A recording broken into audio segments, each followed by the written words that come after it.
Mr. Silent Channel. Please like, share and subscribe. Kabanata 951 hanggang 960. Gao Jian. 0951. Ay binanggit ni Lilihong, at tumanggaw rin ang ilan pang pangalawang henerasyong disipulo. Ayaw nilang mapintasan ng isang tagalabas na hindi master ng kendo. Higit pa rito, pinatay din ni Ye Fan ang kanilang mga kapwa apprentice at kapatid. Kahit na ito ay isang hindi pagkakaunawaan, mayroon pa rin silang sama ng loob kay Ye Fan. Hindi mo masasabi iyan, ang sinaunang martial arts ay pare-pareho lang. Kung si Mr. Ye ay may malalim na insight sa boxing at kung fu, tiyak na magkakaroon siya ng ilang ideya tungkol sa kendo, sabi ni Ling Qingfeng. Nang marinig ang sinabi ng guro, ang ilang mga pangalawang henerasyong disipulo ay tumanggo lamang ng kanilang mga ulo kahit na hindi sila kumbinsido. Ngumiti si Ling Qingfeng at nagtanong kay Ye Fan, Mr. Ye, tingnan mo ang mga disipulong ito ng ating Shushan School, ano ang mapapabuti sa kanilang cultivation? Oo, Mr. Ye, ano sa tingin mo ang itinuturo namin na mali? Bigyan mo kami ng pahiwatig. Magalang na tanong ni Pan Yi. Lihim na tumawa si Ye Fan, ang mga taong ito ay naghihintay pa rin na makita siyang gumawa ng kalokohan. Ngunit wala siyang pakialam sa maliliit na sikmura nitong grupo ng mga tao. Kung tutusin, pumunta siya rito para makita ang sinseridad ng mag-ama ng pamilya Ling, at talagang gusto niyang bisitahin ang espada ni Shushan. Dahil kailangan mong tingnan ang mga natatanging kakayahan ng mga sekta ng ibang tao, dapat mo ring ibahagi ang ilang karanasan ng naaangkop, na isang uri ng palitan. Sinabi ni Ye Fan, wala akong lakas ng loob na magbigay ng punto. Maaari nating pag-usapan ang ilang isyu sa kendo ng magkasama. Kung hindi ka sumasang-ayon, maaari mong sabihin sa akin at makipagpalitan. Inakala ni Pan Yi at ng iba pa na walang gaanong alam si Ye Fan, kaya napakagalang nila at hindi napigil ang matawa, Mr. Ye, bagamat master ka, hindi ka eskrimador na dalubhasa sa swordsmanship. Understandable. Okay. Pero kagagaling ko lang dito, at hindi ko nakita kung paano ka nag-ensayo. Bakit hindi ka mag-ensayo sandali, at hayaan mo akong obserbahan ang iyong swordsmanship? Sabi ni Ye Fan. Tumanggo si Pan Yi, tumalikod, at buong pusong nagsabi, ang mga disipulo ay nakikinig sa iyong mga utos. Magsanay ng isang set ng 7 bituin na mga espadang lumalaban sa demonyo, upang si Mr. Ye ay makapagturo sa iyo. Sinabi rin ni Lilihong sa isang grupo ng sarili niyang mga disipulo, lahat ng mga disipulo. Magsasanay ako ng isang set ng libreng 13 espada para sa master mamaya. Hayaang suriin ito ni Mr. Ye. Sinusundan ng ilang pangalawang henerasyong mga disipulo, na pinangungunahan ang kanilang apprentice, upang gamitin ang tiyangang 36 swords at iba pang natatanging kasanayan sa Shushan, hayaan itong suriin ni Ye Fan. Bagamat sinabi nilang lahat na gusto nilang magkomento si Ye Fan, gusto nilang lahat na makitang mali si Ye Fan. Pagkatapos ng lahat, ang mga tao sa kanilang paksayon ng Susan ay nagsasanay ng espada mula pagkabata, at ang mga natatanging kasanayan ng Susan ay nasanay na sa loob ng mga dekada. Sa ganitong mga kalagayan, si Ye Fan, isang tagalabas, upang suriin ang kanilang mga kasanayan sa housekeeping ay katumbas ng paglalaro ng palakol. Habang nasa isip ang gayong mga kaisipan, pinangunahan ni Pan Yi at ng iba pa ang mga disipulo na magsanay ng espada sa harap ni Ye Fan, at lalo silang nagsumikap. Ang mga kabataang alagad ng Susan, na sumunod sa kanilang Panginoon, ay nais ding gumanap ng mahusay sa harap ng matatanda at ng punong guro, kaya't sila ay sabik na kumain ng gatas at nagpaligsahan sa pagtatanghal. Si Ling Qingfeng at Ling Baiguang ay napakagaan din nang makita ang daan-daang mandirigma sa Shushan, ang kanilang mga anino ng espada na lumilipad sa field ng kendo, at ang kanilang mga sasi na poster. Patuloy silang tumatangu-tangu, nagpapaliwanag kay Ye Fan paminsan-minsan, ang mga espadang ito ng Shushan, ang tiyak na pinagmulan, ilang mahahalagang punto. Tahimik lang na nakikinig si Ye Fan, punakanak ang tinatango ang kanyang ulo, walang pakialam ang kanyang mukha. Tumingin si Ling Yue sa isang madamdaming eksena. Bilang isang tao mula sa Susan, nadama niya ang labis na pagmamalaki at pagkasabik. Nang makitang hindi na masyadong nagsasalita si Ye Fan, naisip niyang kinakabahan si Ye Fan, kaya bumulong siya, hoy, huwag kang masyadong kabahan, kung wala kang ideya mamaya, huwag mong sabihin ng husto. Kaming Shushan ay palaging nakabatay sa espada. Hindi ka nagdadalubhasa sa eskrimador, at babalik ka, hindi mo na kailangang magpanggap na naiintindihan mo, baka pagtawanan ka ng mga tiyuhin na iyon. Nagtaas ng kilay si Ye Fan at nakangiting sinabi, mag-usap tayo, ano ang kinakabahan, masyado kang maraming iniisip. Pinanlakihan siya ng mata ni Ling Yue, gawin mo ang gusto mo, hindi ko kilala ang mabubuting tao, at hindi kita tutulungan kung magkamali ka. Ngumiti si Ye Fan ng walang sabi-sabi, at patuloy na pinapanood ang grupo ng mga disipulo ng Shushan na nagsasanay ng kanilang mga espada. Makalipas ang halos kalahating oras, mahigit 100 alagad sa larangan ang sumunod sa kanilang mga Panginoon at nagsagawa ng 4 o 5 hanay ng natatanging kakayahan ng Susan.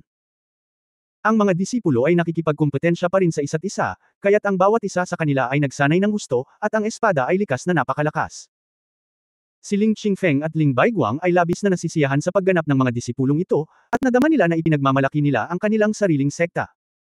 Guro, nakatatandang kapatid na namamahala, paano sa palagay mo ang pagsasanay ng ating mga disipulo?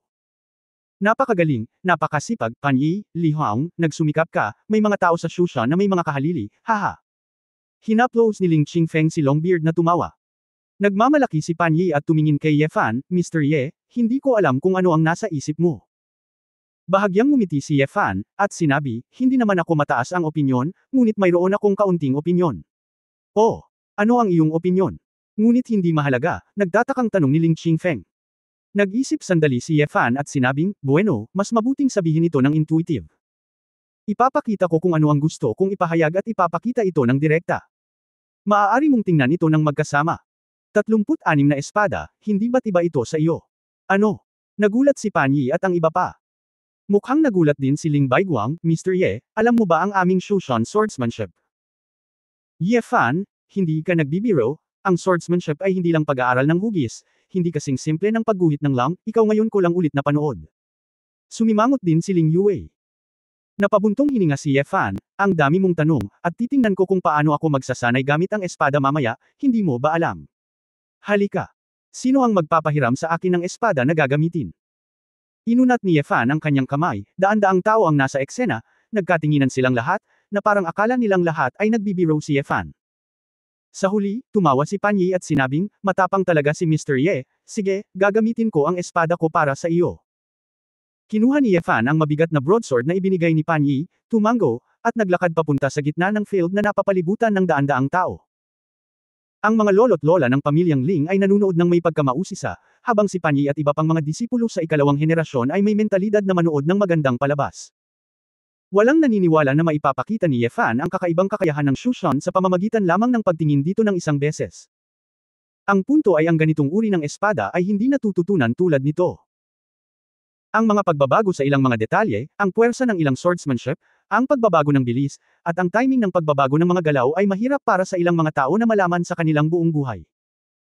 Ang aktwal na labanan ng sinaunang martial arts ay hindi ang sariling paglilinang ng Tai Chi na casual na naglalaro sa parke. Paanong napakasimpleng pumatay ng tao? Ang unang set, ito ay ang 7-star Demon Sword, tama ba? Sinulyapan ni Ye Fan ang Pan Yi na iyon, nawala rin ang ngiti sa kanyang mukha, at unti-unting naging matalas at nanlalamig ang ugali ng buong tao. Nang malaman ng isang grupo ng mga tao mula sa Shushan na nagbago ang damdamin ni Ye Fan para sa kanila, nagsimulang maglakad-lakad si Ye Fan na may swordsmanship, at gumanap ng swordsmanship sa isang piraso. Kabanata 0952 Hindi gusto. 0952 Sa sandaling pinakawalan ni Ye Fan ang 7-star Demon Sword, agad niyang ginawa ang maraming mga tao na nagbabalak na manood ng palabas na tumigas ang kanilang mga ekspresyon, naninigas at nagyelo. Lalo na ang mga pangalawang henerasyong disipulo tulad ni Pan Yi at Li Lihong, para akong nakakita ng multo. Ang espada sa kamay ni Ye Fan ay tila sa kanya, at natural itong sumanib kay Ye Fan. At bawat galaw, bawat estilo, detalye at kontrol ng lakas, ay kahanga-hanga hanggang sa tuktok. Hindi sinasadya ni Ye Fan ang bawat galaw, ginalaw niya ang kanyang isip, ginalaw ang kanyang isip, at natural na ginagamit ng kanyang katawan ang paggalaw ng espada ng maayos. Ang pangunahing punto ay ang 7-star Sword of Suppressing Demons ni Ye Fan ay mas mapang-apik kaysa sa ginamit ngayon ni Pan Yi at ng iba pa. Tila isang esprimador na nakamit ang Dao, na may hawak na espada para pumatay ng mga demonyo at masasamang espiritu. Ito, anong nangyayari? Paano niya nalaman ang kakaibang kakayahan ng ating Susan? Hindi, parang medyo iba siya sa atin. Sa huli, mali ba siya, o mali tayo? Nagsimulang mag-isip ang ilang pangalawang henerasyong mga disipulo, dahil nalaman nilang iba si Ye Fan sa kanila, at tila sinanay ni Ye Fan na maging mas nakamamatay. Natigilan din sina Ling Qingfeng at Ling Baiguang. Ilang dekada na silang nag-practice ng Shushan swordsmanship, ngunit ngayon lang nila nadiskubre na tila hindi sila masyadong nagsasanay sa mga espada. Si Ling Yue, bilang anak ng sect master, kahit na hindi masyadong maganda ang kanyang cultivation, natural na hindi masama ang kanyang paningin. Siya ay nanatili roon ng mag-isa, pinapanood si Ye Fan na gumagamit ng mga natatanging kakayahan ni Shushan ng madali. Ang matikas na figure ng lalaking may espada ay nagpabilis ng tibok ng kanyang puso. Wala talagang ginawa si Ye Fan sa partikular. Nag-aral siya ng martial arts sa buong mundo, ngunit pagkatapos na alisin ang cultivation base ng Tianyi Shui, hindi na niya gaanong ginagamit ang mga kasanayang ito. Alam sana niya ang mga espadang ito ng Susan. Noon pa lang niya napanood ang pagganap ng mga ito, at naging malinaw ang kanyang memorya. Pagkatapos, isinama ni Ye Fan ang kanyang sarili mula sa sinaunang swordsmanship at ang ilan sa kanyang sariling pangunawa sa kendo sa mga swordsmanship na ito.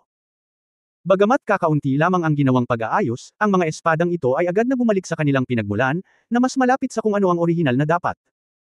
Pagkatapos ng lahat, pagkatapos ng libu-libong taon, kahit na may manual ang espada ng Susan, karamihan sa mga ito ay umaasa pa rin sa guro upang turuan ang mga disipulo, at ito ay ipinapasa sa bawat tao. Ang mga tao ay hindi makina. Ito ay naipasa sa mahabang panahon, at nagkaroon ng mga pagkakaiba sa maraming lugar. Inayos lang ni Ye Fan ang ilang detalye ng eskrimador na ito, at ipinaliwanag ito sa kanyang pangunawa. Matapos gamitin ang isang set ng 7-star na demonyong espada, muling nagbago ang pakiramdam ni Ye Fan sa paggamit ng espada, at nagsimula itong maging mas magaan at mas malinis. Xiaoyao 13 Swords. Siya. Paano niya ito magagawa? Nakita ng lahat sa Shushan na si Ye Fan ay patuloy na nagsasanay ng isa pang hanay ng mga natatanging kasanayan ng walang pagwawalang kilos, at ang kanilang mga ekspresyon ay mailalarawan lamang bilang natulala. Guro, itinuro mo ba sa kanya ang ating Shushan na eskrimador? Hindi napigilan ni Pan Yi na tanungin si Ling Qingfeng. Gayunpaman, ang matandang mata ni Ling Qingfeng ay kumikinang ng maliwanag, at sinaway niya sa mahinang boses, tumahimik ka. Tingnan mong mabuti. Huwag palampasin ang anumang detalye. Ang talino ni Mr. Ye ay mas banayad kaysa sa atin. Pan Yi at Li Lihong, at iba pa. Ang isang grupo ng mga disipulo sa ikalawang henerasyon ay hindi nakaimik, at kahit si Ling Qingfeng ay inisip na mas mahusay ang swordsman ni Ye Fan, kaya syempre hindi ito maituturo ni Ling Qingfeng. Hinuyam ng mahigpit ni Ling Yue ang kanyang simpleng mga kamay, kinagat ang kanyang mapupulang labi, at tinitigan si Ye Fan nang hindi gumagalaw, nababaliw na siya. Napakaganda ng ibibigay ng lalaking ito sa kanya. Ang espada ni Ye Fan kung minsan ay parang isang marengel na bundok, matatag at makapangyarihan, at kung minsan ay parang magulong tubig, mabilis na nagbabago, at tulad ng hindi mahuhulaan na hangin, darating at umaalis ng walang bakas. Nang makita ang iba't ibang kilos ng espada ni Ye Fan, naramdaman ng lahat na dapat ganito ang galaw na ito. Walang kamalay-malay, marami sa mga disipulo ng Shushan sect sa pinangyarihan ang nagsimulang gumalaw ng kanilang mga kamay at espada ng walang malay. Gusto nilang gayahin si Ye Fan, at lahat sila ay may matinding pagnanais na magsanay ng espada. Nang makita ang kanyang mga disipulo, nagsimula silang lahat na gayahin si Ye Fan. Ang isang grupo ng mga pangalawang henerasyon na mga disipulo ay lahat ay ayaw, ngunit kailangan nilang aminin na hindi nila nasanay ng mabuti ang kanilang sariling mga kasanayan sa espada. Natapos na ni Ye Fan ang pagsasanay ng 5 set ng swordsmanship ni Shushan, at nang huminto siya, nagsisiksikan na ang mga tao. Okay, ang iyong espada. Naglakad si Ye Fan kay Pan Yi at ibinalik sa kanya ang malawak na espada. Mapurol ang mukha ni Pan Yi, at pagkatapos kunin ang espada, ang kanyang mga mata ay sobrang komplikado. Mr. Ye, paano mo nalaman ang Shushan swordsmanship namin? Bakit parang kakaiba ang swordsmanship mo? Hindi napigilan ni Ling Qingfeng na tanungin ang mga pagdududa sa puso ng lahat. Alam ni Ye Fan ang tungkol sa ganoong tanong sa mahabang panahon, ngunit hindi niya masabi ang totoo. Kung tutuusin, kung naisip niyang may kinalaman siya sa Heavenly God Magic Seminar, hindi niya ito maipaliwanag ng malinaw. Kaya't sinabi niya, noong nasa ibang bansa ako noon, nakita ko ang iyong mga alagad sa Susan na gumanap ng mga espadang ito. Ngayon ko lang napanood muli, at halos naalala ko na. Bagaman inakala ng isang grupo ng mga tao mula sa Susan na ito ay medyo mapangahas, nagawa nila ito. Tanggapin mo, kung tutuusin, maraming ang mga alagad ng pangkat ng Susan sa buong mundo. Talagang master ng martial arts si Mr. Ye, hindi ko inaasahan na magkakaroon ako ng sariling opinyon sa kendo. Yung swordsmanship na ipinakita ni Mr. Ye kanina lang, gusto kong humingi ng ilang detalye. Naglakas loob akong tanungin si Mr. Ye kung maaari mo akong bigyan ng ilang mga payo. Si Ling Qingfeng ay napaka-curious. Daan-daang alagad ng Susan sa pinangyarihan ang natigilan. Sa kanilang mga mata, ang dakilang elder ay isang monumental na figure sa swordsmanship, ngunit ang dakilang elder ay talagang umamin ng lantaran kaya kailangan niyang humingi ng payo kay Ye Fan. Gaano kabanal itong batang si Mr. Ye? Guru. Iniisip ng alagad na ito ay hindi nararapat. Kailangan pa rin nating tingnan ang aktwal na labanan kapag nagsasanay tayo ng espada. Bagamat tila misteryoso ang pagiging eskrimador ni Mr. Ye, maaaring hindi talaga ito gumano kung talagang nakikipaglaban ito. Naikuyong nililihong ang kanyang mga kamay sa oras na ito. Oo. Guro, bakit hindi tayo magkaroon ng simpleng pagsubok, pag-uusapan lang ang tungkol sa espada, anuman ang antas ng paglilinang? Hiniling din ni Pan Yi. Kumunot ang noo ni Ling Qingfeng at sinabing, Pan Yi, natalo ka ni Mr. Ye noong nakaraan, at hindi ka man lang guro laban sa kalaban ni Mr. Ye. Paano mo masasabi ang ganoong bagay? Lalong nabigla ang mga alagad na naruroon. Ano? Ang mga matatanda ay natalo lahat nitong Mr. Ye. Si Ye Fan ay medyo nahihiya na tingnan ng napakaraming tao. Tungkol saan, hindi niya ginamit ang kanyang layunin sa espada. Umunlad ito ng kaunti kung saan hindi siya comfortable, at wala siyang masyadong malalalim na bagay. Namula si Pan Yi, at sinabing hindi sinasadya, alam ng aking disipulo na hindi siya katapat ni Mr. Ye sa mga tuntunin ng lakas, ngunit kung nasanay tayo sa ating espada sa loob ng ilang dekada, kung hindi ito kasing husay ng natutunan niya sa panunood nito ng ilang beses, kung gayon ang mga disipulo ay talagang hindi magkasundo. Guru, mangyaring subukan natin ito. Ang mga disipulo ay hindi nagkakasundo. Isang grupo ng mga pangalawang henerasyong disipulo ang direktang lumuhad sa lupa, nakikiusap kay Ling Qingfeng na payagan silang magkumpara ng mga espada. Kumunat ang noo ni Ling Qingfeng. Pakiramdam niya ay medyo walang galang na hayaan ang mga disipulong ito na makipagkompetensya kay Ye Fan, dahil ang lakas ni Ye Fan ay nakalagay doon, at siya ay medyo sobrang kumpiyansa. Gayunpaman, ang mga disipulong ito na nagsasanay ng espada ng Shushan sa loob ng maraming dekada, ay gustong mapanatili ang dignidad ng sekta, hindi niya matiis na tumanggi. Sasama ako. Tumayo si Ling Baiguang sa oras na ito at ngumiti, ang aking palad ang pinto ay miyembro din ng ikalawang henerasyon, at kakatawanin ko kayo, mga kapatid, at ihahambing ang mga espada kay Mr. Ye. Sa ganitong paraan, mabibigyan ko kayo ng paliwanag. Kabanata 0953. 0953. Senior Kuya, kung handa kang kumilos, natural na wala kaming tutol. Agad na masayang sabi ni Pan Yi at ng iba pa. Pagkatapos ng lahat, si Ling Baiguang, bilang pinuno ng sekta, ay mas malakas ng kaunti kaysa sa kanila. Walang pakialam si Ye Fan. Naiintindihan niya ang mga iniisip ng grupong ito ng mga alagad ng Susan. Walang gustong umamin na hindi kasing husay ng iba ang kanyang ginagawa sa loob ng ilang dekada. Imposibleng sabihin ni Ye Fan sa kanila na ang hirap na ginawa niya sa likuran niya, ang mga paghihirap na dinanas niya, at ang mga laban na naranasan niya ay lampas sa kanilang imahinasyon. Ang malaking bahagi ng dahilan ng kanyang mabilis na pag-unlad ay batay sa kanyang patuloy na pakikibaka sa pagitan ng buhay at kamatayan. Sa pinakamahihirap na panahon, ang mga tao ay maaaring patuloy na masira ang kanilang sarili at pasiglahin ang kanilang potensyal. Ito talaga ang pagkakataon na bihirang makatagpo ng mga sinaunang mandirigma ng mga pangunahing sekta ng kaharian ng Xia. Siyempre, una sa lahat, kailangan mong mabuhay bago ito ituring na isang pagkakataon. Magalang na nagtanong si Ling Baiguang, Mr. Ye, maaari mo bang bigyan ng pagkakataon si Ling na humingi ng payo? Wala akong tutol. Ang paggamit lamang ng mga espada upang makipagkilala sa mga kaibigan ay hindi mas mahusay kaysa sa paglilinang at lakas, nakangiting sabi ni Ye Fan. Ihambing natin ito, sa paraang madaling maunawaan sa mga tao sa Susan kung ano ang nais nilang ipahayag. Maliit din itong regalo para sa Susan. Pagdating ng panahon, magaan ang pakiramdam ko kapag nakikita ko ang kanilang espadahan. Naglakad sina Ye Fan at Ling Baiguang papunta sa gitna ng field. Daan-daang alagad ng Susan sa pinangyarihan, gayon din ang ilang sektarian at matatanda ng Susan na nakarinig na magkakaroon ng pagsubok dito, lahat ay sumugod. Kung tutuusin, lahat ay napaka-curious, kung paano magagamit ng isang tagalabas ang swordsmanship ng pangkat ng Shushan upang labanan ang ulo ng Susan. Para sa kapakanan ng pagiging patas, pareho silang gumamit ng pinakakaraniwang Qingfeng sword mula sa Shushan men. Kahit na nakita na ni Ye Fan si Ling Baiguang na bumaril noon, ngunit wala siyang espada noong panahong iyon, at ang kanyang lakas ay nabawasan ng husto. Tahimik na nakatayo doon si Ye Fan, hawak ang espada sa isang kamay, at inabot ang kanyang kamay para senyales, Sectmaster Ling, pakiusap, kung aling set ng espada ang unang ihahambing, ikaw ang may huling say. Si Ling Baiguang ay hindi nagpakita ng labis na pagpapakumbaba, dahil ang lakas ni Ye Fan ay talagang mas malakas, kaya siya ay sinaksak muna ng isang espada ng walang pag-aalinlangan. Hinahabol ng malamig na bituin ang buwan. Ang isa sa mga trick sa Xiaoyao 13 Swords ay isang matalas na trick na gumagamit ng stabong sword feature ng sword para sumabog ng mga puntos, at patuloy itong bumibilis sa panahon ng marcha. Isinagawa ni Ling Baiguang, ang hakbang na ito ay pambihirang natural, at ang trajectory ng swordsman at ng espada ay nagiging isang tuwid na linya. Nang makita ito, gumanap din si Ye Fan ng Hanxing Chasing the Moon. Gayunpaman, mabagal ang mga yapot ni Ye Fan. Nang humakbang siya, ang espada ni Ling Baiguang ay nasa harapan na niya. Nang akala ng lahat na ang espada ni Ling Baiguang ay malapit ng magtagumpay, bigla nilang nakita na huminto si Ling Baiguang. Kung titingnang mabuti, ang espada sa kamay ni Ye Fan ay nasa unahan na ng isang hakbang, at idiniin ito sa puso ni Ling Baiguang. Paano ito posible? Wala na siya sa espada bukas ng gabi. Ang isang grupo ng mga alagad ng Susan na naruroon ay lahat ay nalilito. Hindi nila nakita kung gaano kahusay si Ye Fan kaysa kay Ling Baiguang. Si Ling Baiguang mismo ay nakaramdam ng pagkalito. Matapos mag-isip ng ilang sandali, napagtanto niya ang isang problema at biglang sinabi, ang magkasanib na siko. Ngumiti si Ye Fan at tumango, oo, may paningin pa rin si Sect Leader Ling. Senior Kuya, anong nangyayari? Si Pan Yi at ang iba pa sa gilid ay walang nakikitang problema. Ipinaliwanag ni Ling Baiguang, bagaman ginagamit ni Ji Ye si Hanxing para habulin ang buwan tulad ko, ang kanyang mga siko ay nakayuko sa isang tiyak na lawak kapag ginamit niya ang kanyang espada.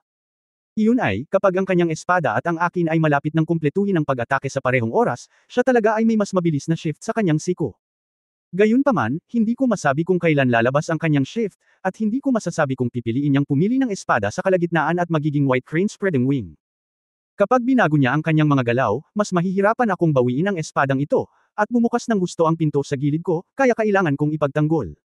Masasabing ang pagkakaiba sa mga detalye ni Mr. Ye ay ginagawang mas iba-iba at nagbabanta si Hanxing chasing the moon. Tumango si Ye Fan. Halos ganito na. Seryosong sinabi ni Ling Baiguang, bagaman ito ay tila simple, panatilihing yumuko ang siko. Ngunit kung talagang gusto mong ipakita ito, ang katatagan at antas ng baluktot ay dapat nahawakan ng tama. Kung hindi, hindi magiging sapat ang kapangyarihan ng espadang tumusok, at hindi magiging sapat ang kapangyarihan ng espada. Hindi ito isang araw na trabaho. Marahil ay dahil mahirap magsanay, kaya unti-unting maraming tao ang ayaw magsanay sa ganitong paraan, nakangiting sabi ni Ye Fan. Isang grupo ng susa ng mga alagad ay natigilan nang marinig nila ito. Hindi nila akalain na ang isang simpleng pananaksak na espada ay maaaring magkaroon ng napakaraming pagbabago. Tumango si Ling Baiguang, Mr. Ye, mangyaring patuloy na liwanagan ako. Kaagad, nagsimula na namang magpaligsahan ang dalawa. Kahit na anong galaw ang ginamit ni Ling Baiguang, maaaring gamitin ni Ye Fan ang parehong set ng swordsmanship para lutisin ang mga ito ng paisa-isa, ngunit ginawa ni Ye Fan ang parehong paggalaw ng espada, na nagpahirap kay Ling Baiguang. Depensa. Pagkatapos ng mahigit 30 galaw, 7 beses na inilagay ni Ye Fan ang espada sa vital part ni Ling Baiguang. Paminsan-minsan, hihinto si Ye Fan at ipapaliwanag kung bakit siya manggaguna. Tinanggap din ito ni Ling Baiguang ng buong pagpapakumbaba, hindi niya naiintindihan magtanong ka lang ng ilang katanungan. Nakita ni Ling Yuwei, na nasa gilid, na gusto pa rin ng kanyang ama na humingi ng payo kay Ye Fan, hindi na niya alam kung ano ang sasabihin. Sa paliwanag ni Ye Fan, ang mga tao sa eksena ay lalong nabighani kay Ye Fan. Ang mga titig na binigay ay naging mas at higit na nakakaakit. Inalis ni Ye Fan ang kanyang espada at nakangiting sinabi, okay, iyon lang ang sasabihin ko, hindi ko alam ang lahat ng mga kaibigan ng Shushan, ngunit nasisiyahan ka pa ba? Ang mga pangalawang henerasyong disipulo tulad ni Pan Yi at Li Lihong ay kumbinsido sa sandaling ito, at isa-isa silang yumuko kay Ye Fan. Ang pag-unawa ni Mr. Ye sa Kendo ay talagang humanga sa amin. Mangyaring turuan kami ng higit pa, taos-pusong sabi ni Pan Yi. Oo, pag-usapan natin ito, Mr. Ye, lahat tayo ay nakinabang ng malaki, umaasang sabi ng iba pang mga disipulo. Nang makitang seryoso ang lahat at gusto siyang marinig na magsalita, muling sinabi ni Ye Fan, okay, pagkatapos ay magbibigay ako ng ilang pangkalahatang pananaw sa aking mga pananaw. Bagamat ngayon ko lang napanood ang mga eskrimedor ng paaralan ng Shushan, nalaman ko na, ang mga disipulo ng paaralan ng Shushan ay kadalasang nagsasanay ng maraming set ng swordsmanship sa parehong oras. Sa katunayan, sa tingin ko ang ganitong uri ng pagsasanay ay medyo hindi naaangkop. Ang bawat isa ay hinahabol ang iba't ibang uri ng espada, ngunit hindi nila ito pinapansin at iniisip ang mga sinaunang panahon na lumikha ng mga espadang ito. Senior Wu, bakit mo ginawa ang mga sword move na ito? Kung babalikan ang pinagmulan, ang anumang hanay ng mga kasanayan sa espada ay hindi makakatakas sa mga pangunahing galaw ng espada tulad ng saksak, pulutin, sampal, tadteren, sabaitan, at iba pa. Sa halip na gumugol ng maraming oras sa pagsasanay ng iba't ibang kasanayan sa espada, mas mabuting gumugol ng mas maraming oras at pag-isipan kung paano ipinapaliwanag ng mga nakatatanda sa likod ng mga paggalaw ng espada ang paggamit ng mga espada. Kapag namatay ang nagtatag ng isang set ng sword moves, patay na ang sword niya, at gayon din ang sword move niya dead, dahil kung diretsyong sabihin, ang sword move na iyon ay kabilang sa kanyang uri ng kendo, hindi sa iba. Kung gusto mong maging tunay na master ng kendo, dapat kang maghanap ng paraan para gamitin ang espada ng buhay, sa halip na gamitin ang patay na espada para itakda ang patay. Trick. Sa ganitong paraan, ito ay tulad ng paglalakad sa isang patay na dulo ng pagsasanay sa espada. Kung naniniwala ka dito, maaari ka ring magsanay ng isang uri ng espada na mahusay at gusto mo sa hinaharap. Kung maranasan mo ito ng mabuti, maaaring ito ay mas kapaki-pakinabang. Kabanata 0954 Sword Mark 0954. Isang grupo ng mga tao sa Susan ang nakadama ng lakas, at maraming tao ang nagniningning ng maliwanag. Oo, may perpektong kahulugan iyon. Ang mga nagtatag ng mga espadang ito ay hindi lumikha ng espada para sa iba, nilikha nila ito para sa kanilang sarili. Kung isa sa buhay mo ang ginawa ng iba sa buong araw, hindi ba ito palaging imitasyon? Saan nanggagaling ang self-breakthrough? Tila ang mga tunay na magagaling na calligrapher at pintor ay may kanya-kanyang estilo at paaralan, at hindi sila maihahambing sa mga nangungopya. Makinig sa mga salita ni Mr. Ye, 10 taon ka nang nagsasanay. Sinabi ni Ling Qingfeng na may damdamin, hindi ko inaasahan na napakaraming tao sa aking Shushan Sword Sect, at ito ay mas mabuti kaysa kay Mr. Ye na isang tagalabas na may lubusang pag-unawa sa ating swordsmanship. O hindi, eksakto ito ay ang pag-unawa ni Mr. Ye sa martial arts, na mas mahusay kaysa sa atin. Bagamat alam ni Ye Fan na siya ay talagang mas mataas kaysa sa kanilang kaharian, magalang pa rin niyang iwinagayway ang kanyang kamay, ito ay isang maliit na ideya lamang, Mr. Ling heavy words. Kung ako ay mapalad, nais ng matanda na hilingin kay Mr. Ye na manatili sa susa ng higit pang mga araw, upang makahingi ako ng karagdagang payo kay Mr. Ye. Ipinahayag ni Ling Qingfeng ang damdamin ng maraming tao sa Shushan. Kinakalkala ni Ye Fan sa kanyang puso na pupunta siya sa Tibetan Sword Pavilion para manood pa rin ng Sword Mastery, at manatili ng ilang araw upang matuto at magsanay sa mga bundok. Kaya't sinabi niya, okay kung gayon, dahil mainit na inanyayahan siya ni Elder Ling. Nakangiting tumanggo si Ling Qingfeng sa sandaling ito, at sinabing, Mr. Ye, ang aming Tibetan Sword Pavilion ay naayos na, dadalhin ka ng matandang ito upang makita ito. Naghihintay si Ye Fan, pasensya na kay Ling Lao. Pag-alis sa field ng Kendo, naglakad ang grupo sa likod ng bundok. Ang nakatagong Sword Pavilion ay hindi basta-basta, maliban kina Ling Qingfeng at Ling Baiguang, kahit si Ling Yue ay hindi pinapasok, kailangan din ng ibang mga disipulo ng pahintulot ng mga matatanda para makapasok. Sinundan ni Ye Fan ang ama at anak ng pamilyang Ling at umakyat sa mga hagdan patungo sa isang plataporma. Sa harap nito ay isang pool na may nakasulat na, Wanjian Pool, sa tabi nito. Nagtaka si Ye Fan, ano ito, maaaring mayroong isang espesyal na lugar sa Shushan upang maghugas ng mga espada. Ipinaliwanag ni Ling Qingfeng, Mr. Hindi mo na kailangang magulat, ito ang panuntunang iniwan ng ating mga ninuno sa Shushan. Anumang espada na ipapadala sa Tibetan Sword Pavilion para sa koleksyon ay dapat nahugasan ang layo mula sa espada dito upang matiyak na ang espada ay nakatago. Sa Sword Pavilion, hindi ito madudumihan ng makamundong aura. Biglang napagtanto ni Ye Fan, bagamat naramdaman niya na ang bagay na ito ay medyo panlilin lang sa sarili, ngunit bahagi rin ito ng pamana ng kultura ng espada ng Shushan. Sa labas ng Tibetan Sword Pavilion ay isang magandang sinaunang gusali, at ang malaking bahagi ng espasyo sa likod nito ay konektado sa bundok. Matapos lumakad si Ye Fan sa Tibetan Sword Pavilion, sa isang sulyap, nakita niya ang lahat ng uri ng mga espada, na tahimik na nakalagay sa mga istant. Sinasabi na ang mga espadang ito ay umabot sa libo-libo, at lahat sila ay mahusay na mga espada, kung hindi man ay hindi sila karapat-dapat na makolekta dito. Gayunpaman, kung bakit kakaiba ang pakiramdam ni Ye Fan ay mayroong mahinang amoy ng dugo sa nakatagong Sword Pavilion na ito. Matanda Ling, nakipag-away ka ba dito? Tanong ni Ye Fan. Walang magawang ngumiti si Ling Qingfeng, hindi ko inaasahan na natuklasan ito ni Mr. Ye. Sa totoo lang, natagpuan namin ang nanghihimasok sa Tibetan Sword Pavilion kahapon. Mayroon kaming 2 disipulo na nagbabantay dito na brutal na pinaslang. Kaya, kahapon hindi komportable na dalhin si Mr. dito. Sinabi ni Ling Baiguang, Mr. Ye, palihim pa rin naming iniimbestigahan ang bagay na ito, mangyaring ilihim ito sa amin. Siyempre walang pakialam si Ye Fan. Siya ay isang tagalabas, kaya siya ay dumaan pagkatapos marinig ito. Halika, huwag mo nang pag-usapan iyon, Mr. Ye, ipapakita ko sa iyo ang aming koleksyon ng espada ng Shushan. Nanguna si Ling Qingfeng, buong pagmamalaking ipinakilala kay Ye Fan ang ilan sa mga mahahalagang koleksyon dito. Gayunpaman, talagang hindi interesado si Ye Fan sa mga espadang ito, dahil mula sa kanyang Sword God's Ring, kung kukuha siya ng alinman sa 8 Kings of Few Swords, maaari niyang talunin ang anumang espada dito. Elder Ling, nandito ako sa pagkakataong ito, gusto ko talagang manood ng swordsmanship. Si Ye Fan ay hindi gustong pumunta sa mga sulok, at dumiretso sa punto. Nanigas ang mukha ni Ling Qingfeng, at nagtaka siya, napakataas ng swordsmanship ni Ye Fan, bakit hindi siya interesado sa mga espada. Kakaiba. Gayunpaman, mabilis siyang tumanggo at sinabing, okay, Mr. Ye, please come with me.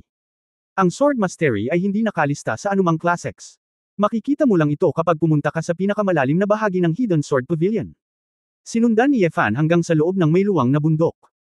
Pagkatapos maglakad sa maraming bookshelf, nalaman niyang may gate talaga na gawa sa itim na bakal sa loob. Kinuha ni Ling Qingfeng ang isang susi na dala niya, binuksan ang bakal na pinto, at pinapasok si Ye Fan. Ang malayang espasyong ito ay parang ilalim ng tuyong balon.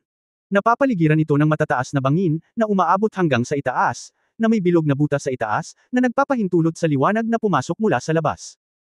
Matapos pumasok ang liwanag, ilang salamin ang inilagay sa ilalim, at ang mga salamin na ito ay nagre-refract sa liwanag at pagkatapos ay nag-iilaw sa mga pader na bato sa lahat ng panig. Tumingin si Ye Fan sa bakanteng espasyo na higit sa 20 metro kwadrado at labis na naguguluhan, Elder Ling, nasaan ang Sword Master? Ngumiti si Ling Qingfeng at itinuro ang lahat ng direksyon, dito. Kahit saan.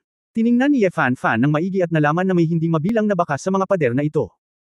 Ang lahat ng ito ay mga bakas na iniwan ng espada, at lahat ng uri ng kakaibang mga anggulo at kakaibang lalim at haba ay hindi katulad ng mga naiwan ng mga ordinaryong galaw ng espada. Ibig mong sabihin, ang mga marka ng espada na ito. Lahat ay iginuhit ni Yu Jianshu. Biglang natauhan si Ye Fan. Nakangiti ring tumanggo si Ling Baiguang, tama, Mr. Ye, walang sword manual at walang secret manual para kay Yu Jianshu. Tanging ang ninuno na lumikha kay Yu Jianshu noong mga taong iyon, na sinasabing isang sinaunang engkanto ng espada, ang nag-iwan sa bilog ng mga espada na ito sa dingding na bato. Mark.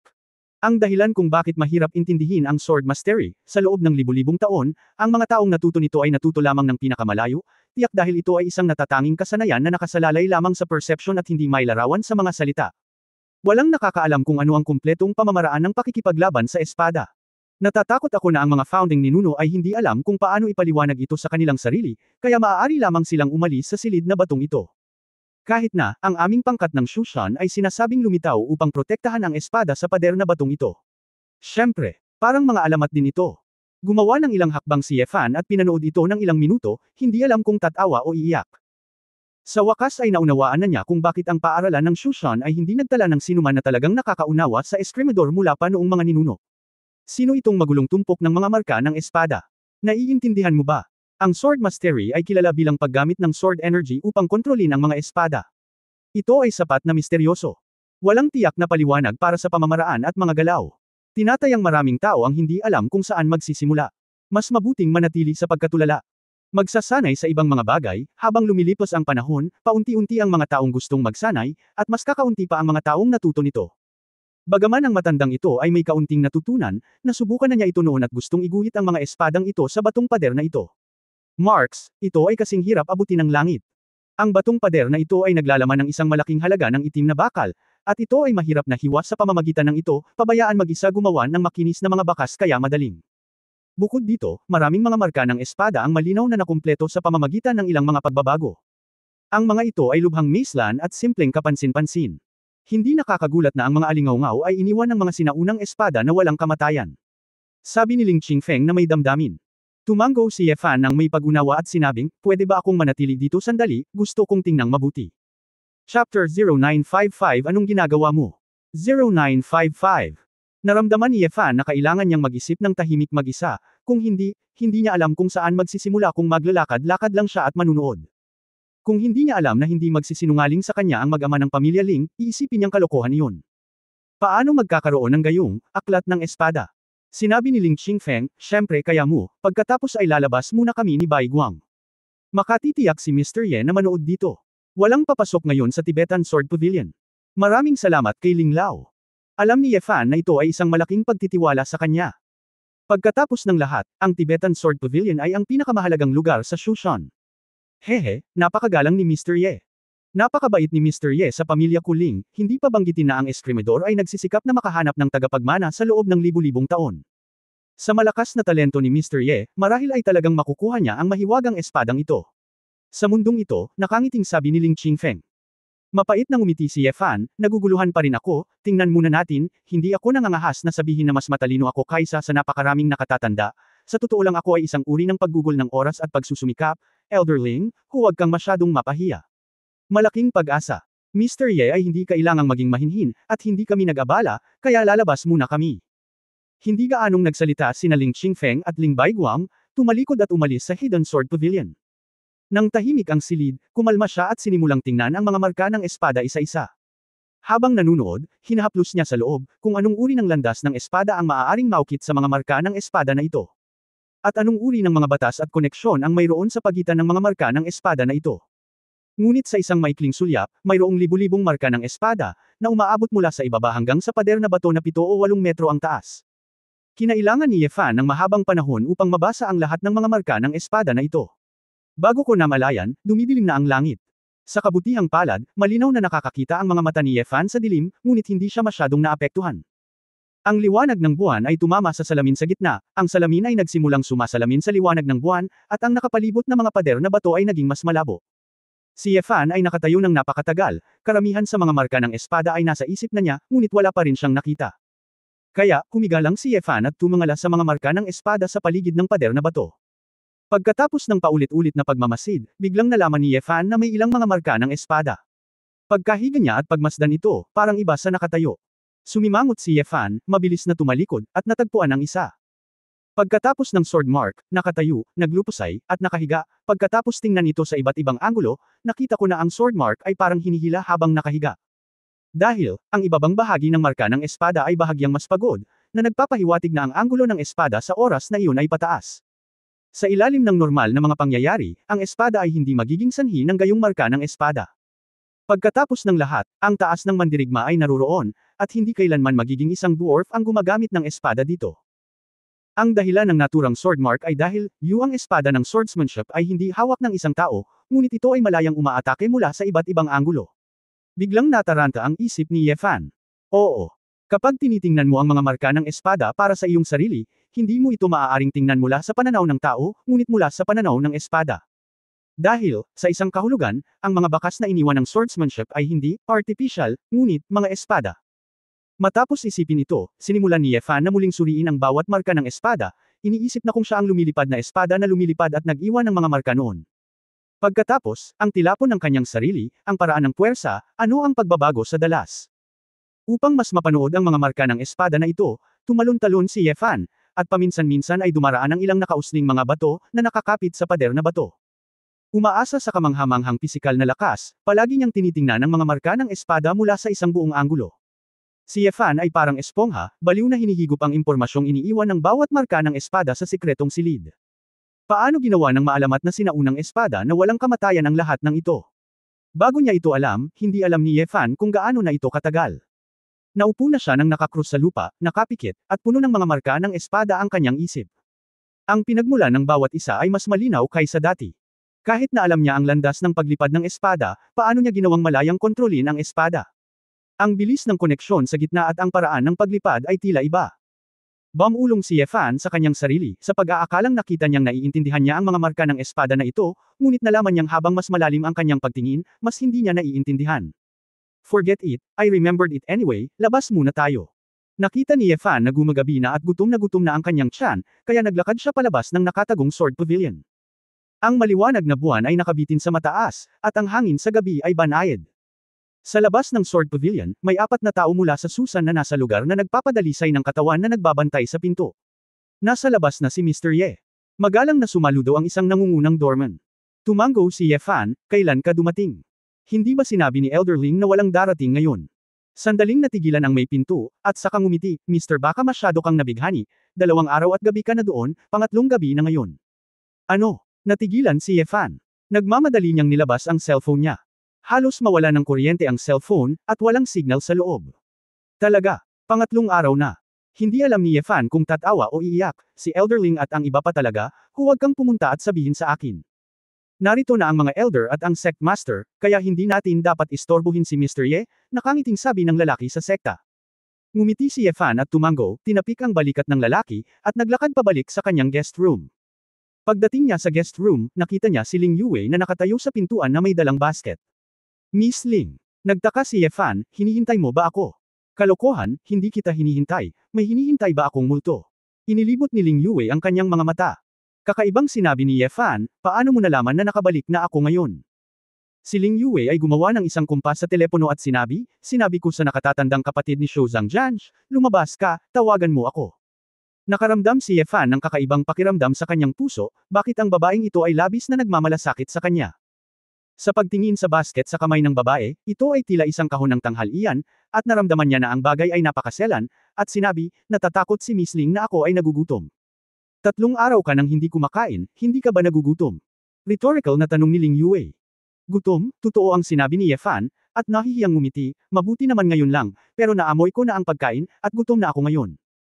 Mukhang natuwa si Ling Yue, alam ko, pumasok ka, mainit pa ang pagkain. Eto, kakalabas ko lang sa kusina. Bagamat nakaramdam si Ye Fan ng init sa kanyang puso, kailangan niyang makaramdam ng kakaiba. Gabi na rin kaya ang hinihintay nitong babaeng ito na lumabas. Kung hindi, paano may hahanda ang pagkain ng napakabilis at maipapadala dito? Anong ginagawa mo? Bilasan mo, sabi ni Ling Yue. Sinabi ni Ye Fan na, binuksan ang pinto, pumasok at kukunin na sana ang basket, salamat sa babae, ngunit nakita niyang nakapasok na si Ling Yue sa bahay, at tila wala siyang balak umalis pagkatapos ng paghahatid. Chapter 0956 Babae din ako. 0956.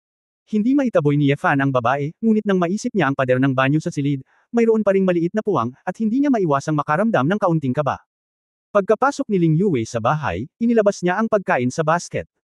Walang masarap, ito ay simpleng pagkain lamang, maaari mong gawin ito, hindi ito isang malaking lungsod, at walang takeaway, sabi ni Ling Yue. Nakangiting umupo si Yefan, at sinabing, medyo nakakahiya na hilingin sa marangal na reyna ng internasyonal na pagsilbihan ako para sa hapunan. Halika, ano ang ikinahihiya mo? Ano pa ba ang pakialam mo? Sa tingin ko ay hindi mo kukunin ang pangulo ng magnesya sa iyong mga mata, mahinang ngumuso si Ling Yue. Ngumiti si Yefan at hindi nagsalita. Kinuha niya ang kanyang chopsticks at nagsimulang lumunok. Naisip niya, pagkatapos kumain mag-isa, lalabas na dapat si Ling Yue. Sinong mag-aakala, umupo muli si Ling Yue, umupo sa tapat niya, tinitigan siya ng maningning na mga mata. Miss Ling, bakit ka nakatingin sa akin? Malabong tanong ni Yefan na may pagkain sa kanyang bibig. Itinikom ni Ling Yue ang kanyang mapupulang labi at nagtanong, natutunan mo na ba ang espada? Walang magawang umiling si Yefan, paano ito magiging napakadali, napakalalim nito, at wala akong anumang mga pahiwatig, kabisaduhin lang ang swordsmanship. Oh, hindi mo kailangang mag-alala, kami sa Shushan ay walang naitala na mga senior na may mga sesyon ng pagsasanay. Ang aking lolo ay nag-practice sa buong buhay niya, at siya ay natuto lamang ng kaunting balahibo. Ang pagpasok ay napakahirap. Maaari kang manatili sa Shushan hanggat maaari. Alalahanin mong mabuti, tahimik din dito, na maginhawa para sa pagsasanay, sabi ni Ling Yue. Inisip ni Yefan sa kanyang sarili na lubusan na niyang pinagkadalubhasaan ang mga marka ng espada sa dingding na bato, ngunit ang pananatili sa Shushan upang maunawaan ito ay magiging mas kawili-wili, para mapag-isipan niya ito. Nang makita ang mahiwagang mga marka ng espada, si Yefan ay sabik na sabik para sa sword mastery. Pagkatapos ng lahat, ito ay isa pang malalim na larangang swordsmanship. Miss Ling, salamat sa pagdadala mo ng pagkain, gabi na, maglilinis pa ako mamaya, magpahinga ka na muna. Medyo kinabahan si Yefan. Pagkatapos ng lahat, si Ling Yue ay nasa loob ng mahabang panahon, at ang posibilidad na makahanap ng isang problema ay mataas. Hindi naman ako nagmamadali, sa tabi lang ako matutulog, ano ba? Dadalhin ko sa labas pagkatapos kong mag-impake. Sabi ni Ling Yue, tumayo at nagsimulang maglakad. Bumibiti ng puso ni Yefan, ayos lang kung hindi umalis ang babaeng ito, bakit pa siya naglalakad? Naglalakad si Ling Yue, tinitingnan ang silid, at sinabing, aking lolo, sila ay mga lumang antigo, at malinaw na napakayaman ng Shushan, ngunit hindi nila i-renovate o i-remodel ang mga silid na ito sa isang bagong estilo. Nakatira ka sa Huahay.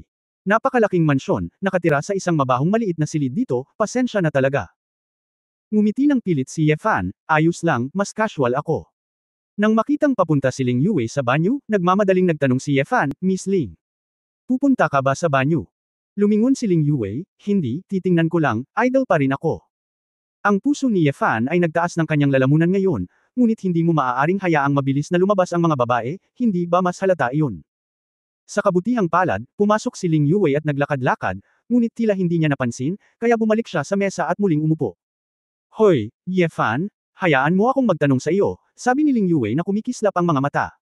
Ang puso ni Yefan ay bumagsak lamang pabalik sa kanyang tiyan, at nagtanong siya ng medyo hindi mapakali, ano ang problema?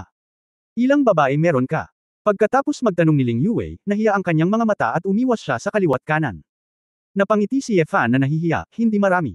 5 o 6, ngunit alam ito ng aking asawa. Hindi ako nagtatago sa kanya at nakikipagkulitan. Halimbawa, nakita mo na, Ninger, kilala ko si Xiao Shu. Kilala dati. Malinaw na nakita ni Ling Yue ang kanyang mukha, at sinabing mapaglarong, bakit ka ba kinakabahan? Normal lang sa mga may kaya, mayayamang lalaki sa mundong ito ang maraming babae sa paligid, may paraan ka para tanggapin sila ni Xiao Shu, kakayahan mo iyon. Natigilan si Yefan saglit. Akala niya ay panghahawakan ni Ling Yue ang kawalang katarungan ni Su Qingzhou, ngunit sa hindi inaasahang pagkakataon, medyo open-minded siya. Miss Ling, alam kong hindi ako mabuting tao. Ang magagawa ko lang ay maging mabait sa kanilang lahat, mataimtim na sabi ni Yefan. Tumango si Ling Yue, ipinahayag ang kanyang pangunawa, at pagkatapos ay muling nagtanong, kung gayon, bakit hindi pa kayo nagpakasal ni Xiao Shu? At bakit hindi kayo nakakwarto sa kanya? Hindi ba't tunay na nagmamahalan kayong dalawa? Siyempre true love yan. Nagmamadaling sumagot si Yefan, ang aking relasyon sa aking asawa ay nasubak sa buhay at kamatayan. Paanong hindi ito tunay na pag-ibig? Ito ay, kaya lang, hindi ko pa naiisip kung paano magpo-propose sa kanya. Gusto daw niyang pakasalan siya at magpakasal para sabay silang matulog. Kaya ganyan yan, napangiti si Ling Yue, hindi ko nakikita, medyo tapat ka, sinabihan kanyang magpigil, pero pinipigilan mo. Kung ako sa'yo, araw-araw kong babantayan ang napakagandang kagandahan, hindi ko mapigilan. Nakapasok siya sa kwarto niya. Malungkot na sinabi ni Ye Fan, Miss Ling, kung sasabihin mong tapat ako, bakit sa tingin ko ay minamaliit mo ako? Aba, pinupuri kita, si Shi at Long Han ay napakagalang sa iyo, sinasabi na mayroon kang maraming kapangyarihan, at ikaw ay malakas din. Ang mga lalaking tulad mo sa pangkalahatan ay medyo macho, ngunit handa ka pa ring makinig sa mga salita ng iyong asawa. Nagulat ako na hindi niya siya ginalaw sa loob ng isang taon, totoo ang sinabi ni Ling Yue. Hindi inaasahan ni Ye Fan na sasabihin ni Ling Yue sa kanya ang mga salitang walang ingat. Pagkaraan ng ilang sandali na tumahimik, ngumiti si Ye Fan at umiling at sinabing, hindi kung sino ang bihasa sa pamilya, ang may huling say. Naawa na ako sa asawa ko. Hindi ko man lang siya kayang igalang para dito, tama. Nagkibit balikat si Ling Yue. Nagkibit balikat siya, tama ka rin. Nako, iistorbohin kitang kumain ka na, hindi ko sasabihin sa iyo. Sa katunayan, kinuha ni Ye Fan ang espasyo para magsalita, nakakain na siya ng higit sa kalahati nito, at pagkatapos niyang linisin ang mga natira, halos mabusog si Ye Fan. Inayos ni Ling Yue ang kanyang mga gamit ng buong pagmamalasakit, nang walang hangin ng isang malaking bituin, ngunit parang isang magiliw na manugang na babae. Pagkatapos maglinis ng mga pinggan, nalaman ni Ling Yue na nakakalat ang mga damit at pantalon ni Ye Fan sa upuan, kaya lumapit siya para tulungan siyang itupi ng maayos ang lahat ng damit. Totoo na ang mga taong naglalaban ng mga damit ay hindi nakakatulong sa iyo na itiklop ang mga ito pagkatapos maglaba, kaya mukhang mas komportable ito. Sabi ni Ling Yue. Si Ye Fan ay nanunood mula sa gilid at medyo hindi sanay dito. Pagkatapos ng lahat, ang impresyon ni Ling Yue sa kanya ay palaging mas flamboyant. Bakit mo ako tinitingnan ng ganyan? Napansin ni Ling Yue ang mga mata ng lalaki at namula. Haha! Hindi ko lang inaasahan na magkakaroon ng ganoong side si Miss Ling, sabi ni Ye Fan. Marahan na bamantong hininga si Ling Yue, babae rin ako, okay. Huwag mo akong isipin na uri ng babae na nagsusuot ng damit at kumakain at nagbubuka ng bibig. Hindi ako ganoon kaselan. Sa sinabi nito, kinuha ni Ling Yue ang basket at sinabing, bumalik na ako sa aking silid, dapat kang magpahinga ng maaga, tiyak na pagod kapag katapos ng pagsasanay ng 3 araw at 3 gabi. Matapos panoorin ng babae na bumalik sa kanyang silid, isinara ni Ye Fan ang pinto, nagpakawala ng mahabang hininga, at pumunta sa banyo. Ang Kabanata 0957 ay mabuti para sa pisikal at mental na kalusugan. 0957. Hindi ko alam kung naligo na si Ling Yue ngayong gabi. Bagamat ngayon lang siya nakaamoy ng mahinang bango sa katawan, tila wala itong amoy ng shower gel. Agad na umiling si Ye Fan at tinapik ang kanyang noo. Paano niya naiisip na sumilip sa paligon ng ibang babae? Isipin pa rin natin ang tungkol sa swordsmanship. Saan ako magsisimulang magsanay? Naligo sandali si Ye Fan, at hihiga na sana sa kama, nag-iisip tungkol sa pakikipaglaban sa espada, nang bigla niyang narinig ang paggalaw mula kay Ling Yue sa katabi. Nang marinig ang lagaslas ng tubig, biglang naging malagkit ang mga yapak ni Ye Fan. General sa lupa.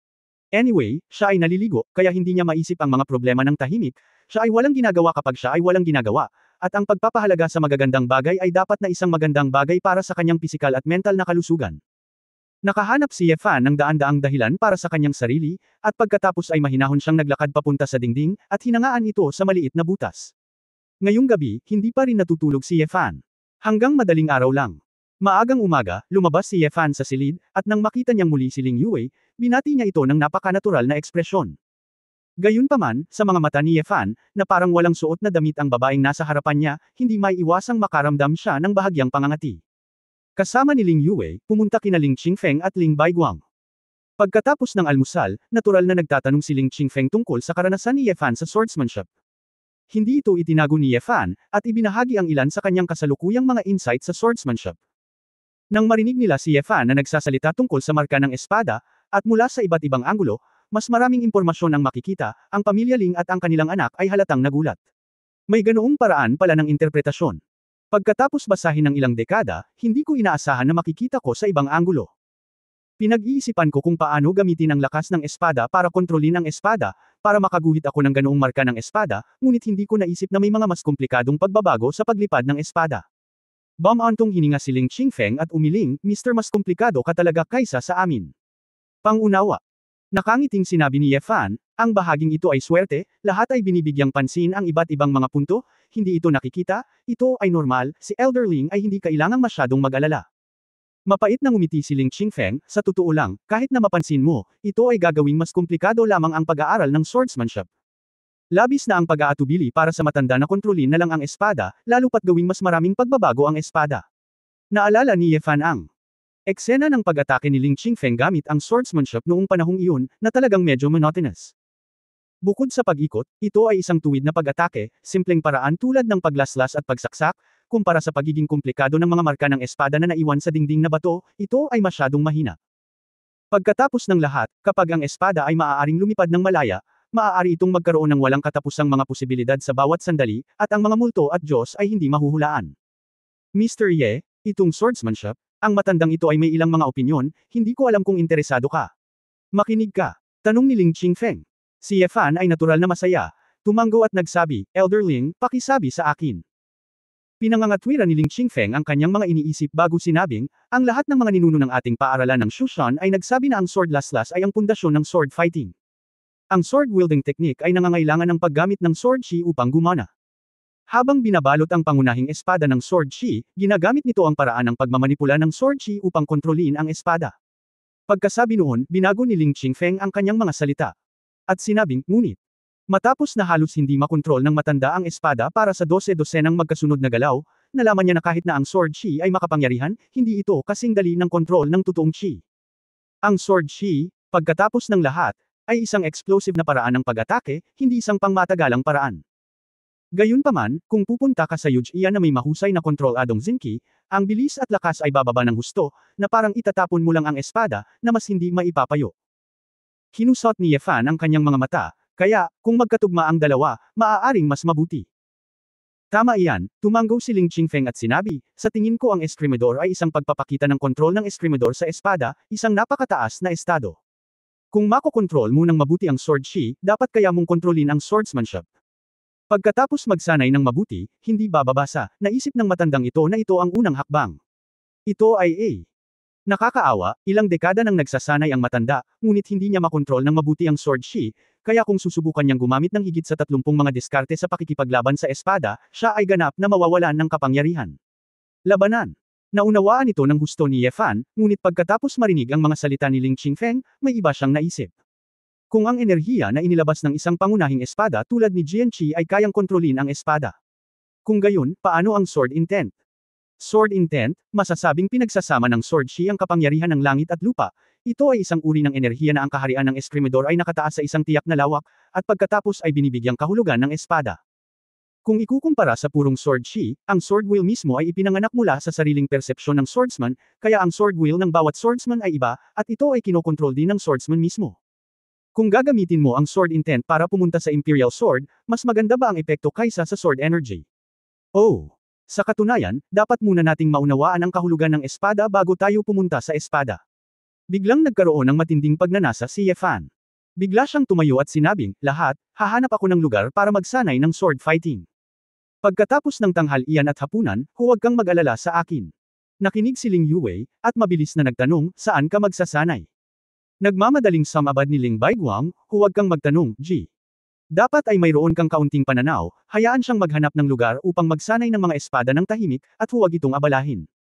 Ngumiti ng paumanhin si Ye Fan, Miss Ling, baka makahanap na lang ako ng desyerto na bundok at kagubatan at magsimulang mag-practice. Hindi mo na kailangang mag-alala sa akin, hindi ako mamamatay sa gutom, haha. Sino ang nagmamalasakit sa iyo? Natatakot lang ako. Pagkatapos ay sisihin ako ni Xiao Shuo sa hindi pag-aalaga sa kanyang asawa, mahinang ngumuso si Ling Yue. Walang masyadong sinabi si Ye Fan. Paglabas niya, humakbang siya pasulong at tumakbo sa mga bundok sa likuran ng Susan na parang langaw. Umaasa siyang makakahanap ng tahimik na lugar kung saan walang magagambala, at pangalawa, hindi siya matatakot na aksidenteng makasakit ng sinuman at hindi makapinsala sa mga gusali sa Susan. Matapos tumakbo ng mahigit 10 milya, hindi alam ni Ye Fan kung saang bundok siya naroroon. Inisip ni Ye Fan na maganda ang lugar na ito, kaya nakakita siya ng bato, umupo, at kumuha ng medyo ordinaryong mahabang espada mula sa Sword God Ring.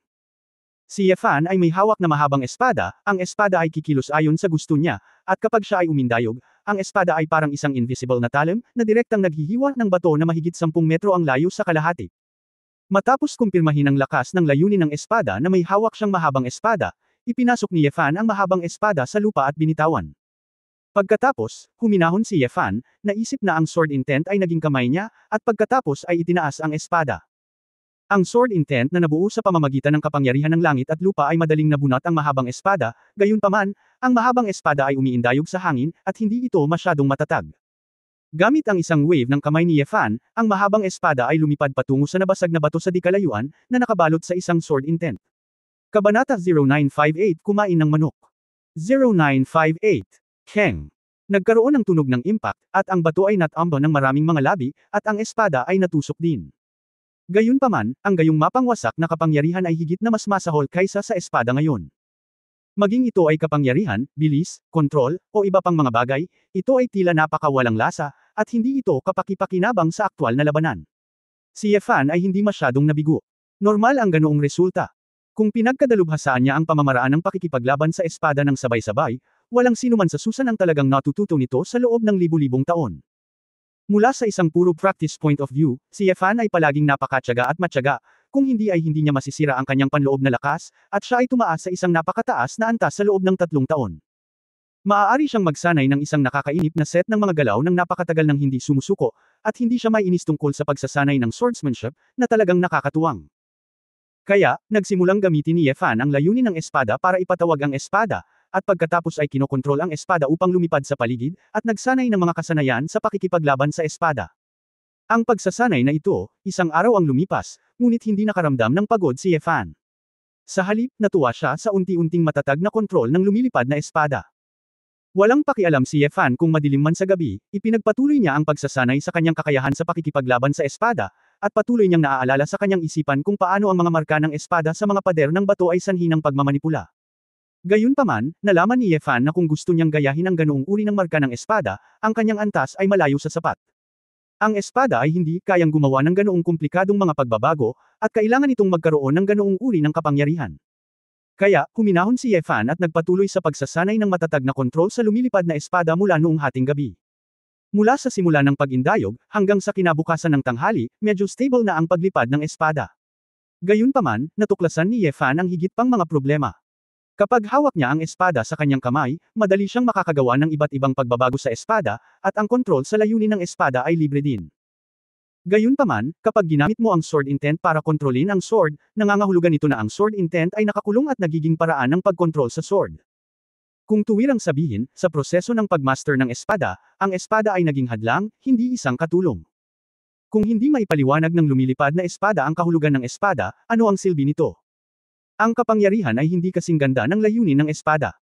Napakakakaiba, kung ang Jianyuj iyan ay may ganoong epekto, hindi ba ito isang contradiction? Ang nakatatanda na iyon, paanong ginawa ni Jianyu ang lupain na napakabago at makapangyarihan? Bulong ni Yefan sa sarili, tumahimik siya at inisip ang problema, napagtanto lang na medyo nagugutom na siya. Mas mabuting pumunta sa Susan, kumain ng kahit ano, magpahinga, at pagkatapos ay magpatuloy sa pag-iisip ng paraan. Alam ni Yefan na masyado nang lumayo. Kapag nakatagpo ng isang problema sa paglilinang na mahirap lampasan ng sabay-sabay, hindi niya ito maaaring gugulin sa lahat ng oras. Kaya, nagsimulang humakbang si Yefan at mabilis na pinabalik sa Shushan. Nang umakyat si Yefan sa dalawang tuktok ng burol, bigla niyang nalaman na may tao sa open space sa kalagitnaan ng bundok sa harapan niya. Ang ilang mga tao sa ilang na ito ay kakaiba, ngunit ang taong ito ay talagang nagtayo ng isang batong kalandoon, naglagay ng isang stand, at malapit ng mag-ihaw ng mga pheasant. Hindi napigilan ni Yefan na tumigil at lumakad. Hindi niya maramdaman na may kultibasyon ang lalaking ito. Nang makitang nakasuot siya ng simpleng blue-gray na shirt at light brown linen na pantalon, casual lang ang suot niya, at hindi siya mukhang mangangaso sa kabundukan. Ang lalaking ito ay tumingin sa kanyang 30s o 40s. Ang kanyang mga tampok sa mukha ay medyo maislan at matikas. May kaunting tuod lang sa mukha niya. Nang makitang lumitaw si Yefan, ang nasa katanghaliang gulang na lalaki ay kumurap, pagkatapos ay nakangiting nagtanong, "Kuya, nandito ka rin ba para manghuli ng mga ibon?" "Dumaan lang ako," sagot ni Yefan, nakatingin sa nakatali na sa lupa. Sinabi ng 3 ibon na nakahawak sa kanila, "Maganda ang ani, paano mo ito nakuha?" "Hoy, ang pagsasanay ay nagiging perpekto, magbato ng bato at maaari mo itong tamaan." Ngumiti ang lalaki at nagtanong, "Kumain ka na ba, kapatid? Gusto mo bang subukan ang inihaw na manok na gagawin ko mamaya?" Gusto talaga ni Yefan na kainin ito. Ito ay mas masarap kaysa sa mga pagkain niluto sa kaldero ng paaralan ng Shushan. "3 lang, medyo maliit, pupunta ako at kukuha pa," sabi ni Yefan. Nang marinig ito ng lalaki ay nagmamadali siyang tumango, "Sige, lalaban ka ba? Hindi naman kailangan kung maghintay ka ng matagal." Ngumiti si Yefan at nagsabi, "Patayin mo ang mga manok at bunutin mo muna ang mga balahibo, at pupunta ako kapag umalis ako." Para kay Yefan, madaling makahuli ng ilang ibon. Pagkaraan ng ilang sandali, nakahuli pa siya ng 3 at bumalik sa gilid ng bundok. Kaya inilagay mo ang mga bagay na ito sa bag na ito. Nakita ni Yefan na ang nasa katanghaliang gulang na lalaki ay pumapatay ng mga manok sa maliit na bati sa kabilang panig, at ang kinuha niya mula sa bag na tela ay ang maliit na kutsilyo sa kusina at gunting. Mayroon ding ilang mga garapon ng mga mukhang pampalasa tulad ng asin at paminta. Haha, mahilig lang akong kumain, wala naman akong dalang iba paglalabas, isama mo na lang yung kakain. Iniunat ng lalaki ang kanyang kamay kay Yefan, Kuya, mataba ang manok, halika, samahan mo ako. Pinatay. Binigyan siya ni Yefan ng isang manok at nagtabi ng dalawa para sa kanyang sarili, na nagsasabing, papatayin ko rin silang dalawa, kaya bilisan mo. Maaari kang pumatay ng manok. Hoy, bata ka pa, hindi marami ang makakapatay ng manok, masayang sabi ng lalaki. Nagkibit-balikat si Yefan, huwag magsalita tungkol sa pagpatay ng manok, papatayin ko ang mga baboy, tupa, at baka. Pagkatapos ng lahat, kung magpapakamatay ako, ang karne ay sariwa at masarap. Tama, iyon ang dahilan, sa tingin ko lang, ang mga frozen na karne ay walang masyadong lasa. Mas mahusay na kumuha ng ilang laro at magpakamatay upang gawin ito, sang-ayon ng lalaki. Naisip pa rin ni Yefan na medyo kakaiba ang taong ito, at nagtanong, saan galing ang kapatid ko? Napakalayo ng lugar na ito kaya karamihan sa mga tao ay hindi pumupunta rito. Ngumiti ang lalaki at tumalikod at sinabing, ang aking bayan ay nasa bundok Kunlun. Ito ay isang desyerto na lugar. Ang aking asawa ay umalis ng maaga, at ako ay naglalakad na mag-isa. Anyway, hindi ako mamamatay sa gutom sa labas. Oh, bagamat iniisip pa rin ni Yefan na kakaiba ang taong ito, walang silbi ang magtanong pa, kaya hindi na siya nagtanong pa. Hindi nagtagal, pagkatapos patayin ng dalawa ang manok, nilinis din nila ang mga laman loob ng manok. Oy, ang mga puso ng manok, atay ng manok, at gizzards ng manok ay lahat ng magagandang bagay. Maaari mong pagsamasamahin ang mga ito, budburan ng asin at paminta, at i-bake muna. Masayang ngumiti ang lalaki. Ganito rin ang intensyon ni Yefan, at nagtanong, ano ang gagawin mo sa manok? Itinuro ng lalaki ang dala niyang pampalasa, at sinabing, magwiwisik muna ako ng asin, ay marinate ng kaunti ang karne, at pagkatapos ay ituhog, ilagay sa kalan, paikutin at i-bake, at kapag ito ay halos tapos na, budburan ng paminta at harz. Nag-isip sandali si Yefan, at sinabi, ang ibon na ito ay hindi mas mahusay kaysa sa pinalaki na manok, at ang karne ay medyo malansa. Natatakot ako na ang mga panimpla na ito lamang ay hindi sapat. Oh, may katuturan iyan, medyo naiinis na sabi ng lalaki, sayang at hindi dinala ni Jiang Xuan. May solusyon ako. May naisip si Yefan, at nag-high five, sinabing, hintayin mo ako, babalik ako kapag umalis ako. Kabanata 0959 Bigyang pansin. 0959. Masaya ang mukha ng lalaki, oh. Tapos maghihintay ako, kuya, sige. Pumasok si Yefan sa kagubatan, at pagkaraan ng ilang minuto, tumakbo siya pabalik, hawak ang isang malaking dakot ng mga dahon at isang piraso ng malagkit na putik sa kanyang kamay. Siyang Ye Shanjiang. Matapos makilala ng lalaki ang dalawang bagay, tumawa ito at sinabing, Kuya, makaisip ka na ng paraan, hindi na malansa ang manok. Tumakbo si Yefan sa batis, hinugasan ang ligaw na luya, kumuha ng kutsilyo sa kusina, binasag ang luya, hiniwa ito sa ilang piraso, at pinalamanan ito sa tiyan ng manok ng mabangong dahon. Okay, so kapag iniihaw, kakalat ang lasa ng katas ng luya at mabangong dahon sa bawat pulgada ng manok. Matingkad din ang mga mata ng nasa gilid na nasa katanghaliang gulang, Kuya, ang galing mo magluto, sige, bilisan na natin ang pagluluto. Hindi nagtagal, tinuhog nilang dalawa ang 6 na manok sa 3 kahoy na patpat at sinimulan silang ihaw ng patiwarik. Ang ganitong paraan ng pag-ihaw ay hindi maaaring mabilis, maaari mo lamang gamitin ang init na iyon upang manigarilyo ng dahan-dahan, kung hindi ay masusunog ang manok at ang karne ay masyadong luma. Alam na alam ito ni Yefan. Kung tutusin, maraming tao ang naninirahan sa ligaw noon, at ang inihaw na manok ay karaniwan. Nang makita ng nasa katanghaliang gulang na lalaki na si Yefan ay napakahusay sa pagluluto, siya ay naging mas masaya at patuloy na tumawa, bata, ang iyong diskarte ay mabuti. Kuya, kaya mo rin, ikaw ay isang profesional na mahilig sa pagkain, nakangiting sabi ni Yefan. Pagkain. Ano ang foodie? Nagtaka ang lalaki. Naisip ni Yefan sa kanyang sarili, ang kuya bang ito ay isang maninira sa lungga.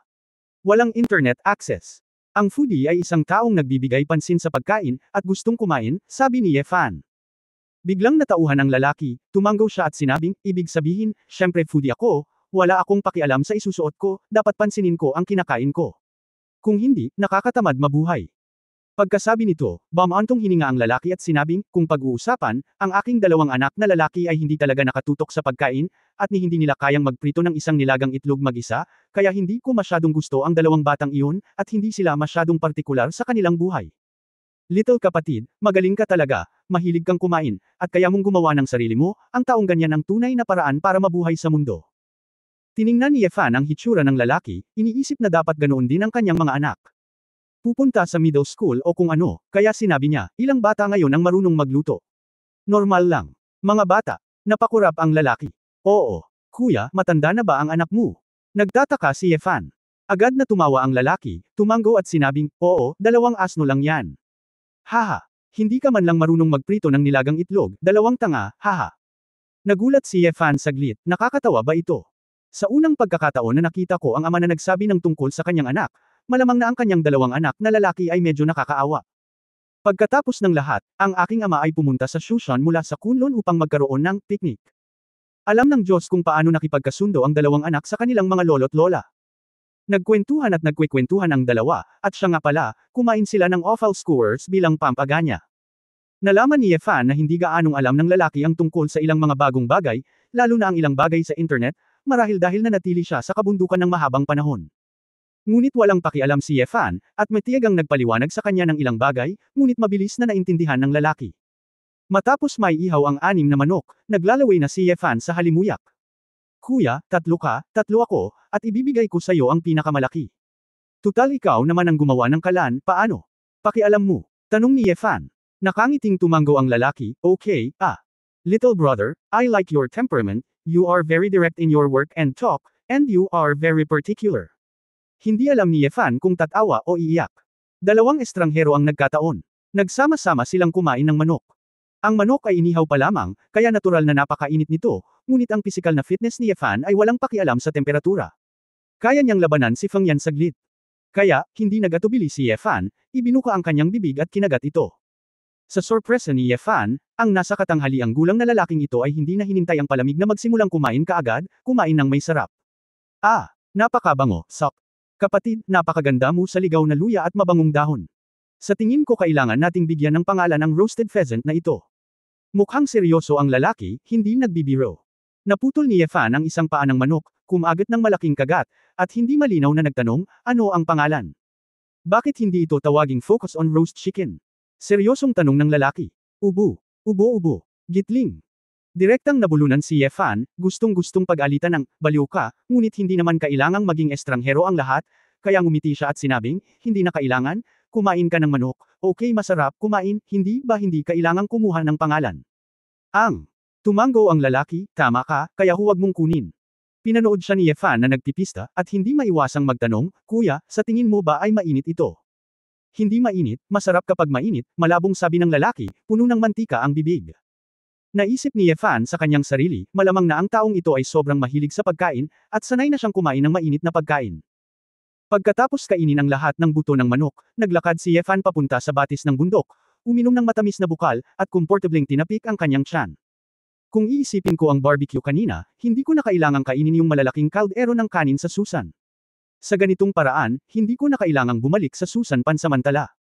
Uminom din ng tubig ang nasa katanghaliang gulang na lalaki at nagsimulang ayusin ang kanyang kutsilyo sa kusina at mga panimpla. Little brother, hindi man lang kita natanong, ano ang ginagawa mo sa bundok na ito? I think you have martial arts skills, you run so fast, nakangiting sabi ng lalaki. Pinaikit ni Yefan ang kanyang mga mata, masasabi mo bang nagsasanay ako ng martial arts?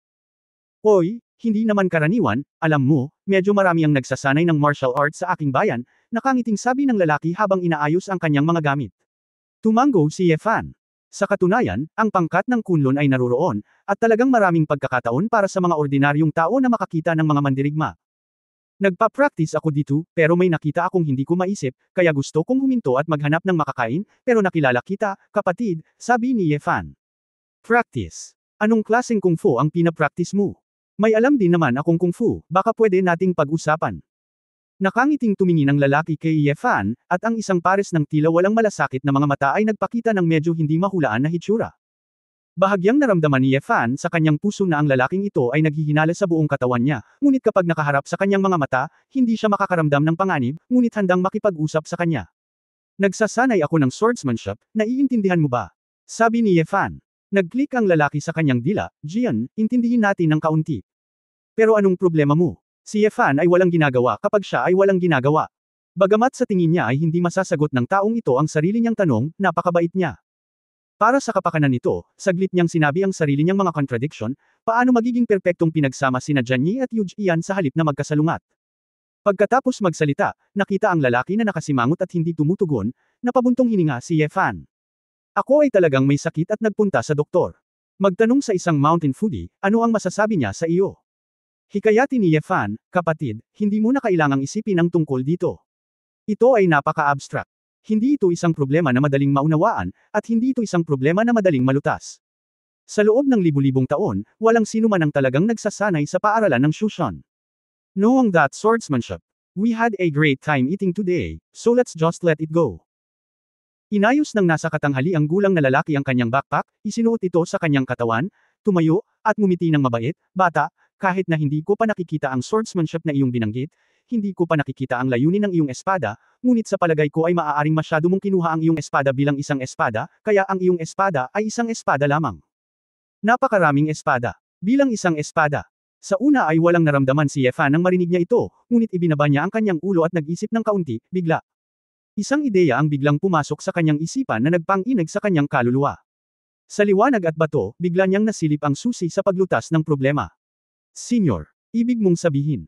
Matalim na itinaas ni Ye Fan ang kanyang ulo, ngunit sa kalagitnaan ng kanyang mga salita, siya ay ganap na natigilan. Nawala ang lalaking iyon. Sa harap niya, nakatayo sa harap niya sa layong 2 o 3 metro, nawala siya ng walang ingay. Naramdaman ni Ye Fan ang lamig sa kanyang mga buto, nilunok ang kanyang lalamunan, ang kanyang mga palad ay puno ng malamig na pawis, at ang kanyang bibig ay natigilan. Ang huling beses na naramdaman niya ito ay noong nakilala niya si Sister Fairy. Ang lalaking ito, sino siya? Sagrado. Kabanata 0960 Enlightenment.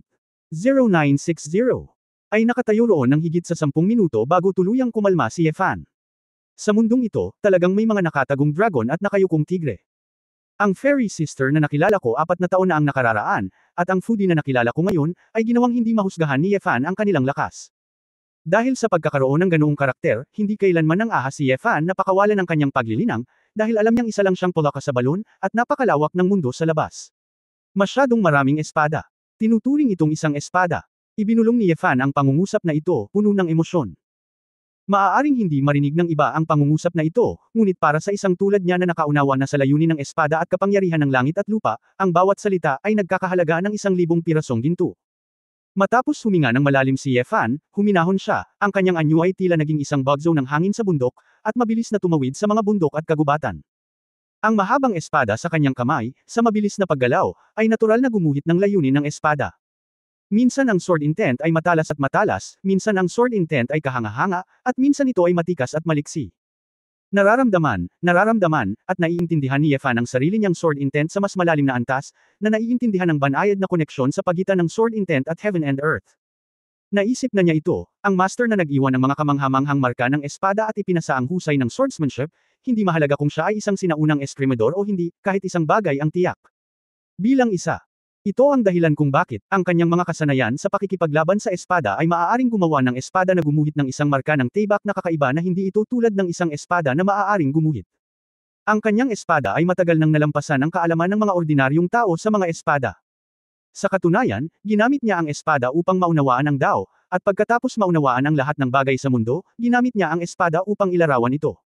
Ang mga marka ng espada ay talagang hindi kasing simple ng isang espada na lumilipad. Sila ay ang pagguho ng mga bundok, ang bumubulusok na tubig sa bukal, at ang sipol ng hangin. Ang kanyang espada ay hindi isang sandata ng pagpatay, hindi isang malamig na kasangkapan, ngunit isang bahagi ng kanyang katawan, ang sagisag ng kanyang layunin sa espada, ang kanyang pangunawa sa daan ng langit at lupa.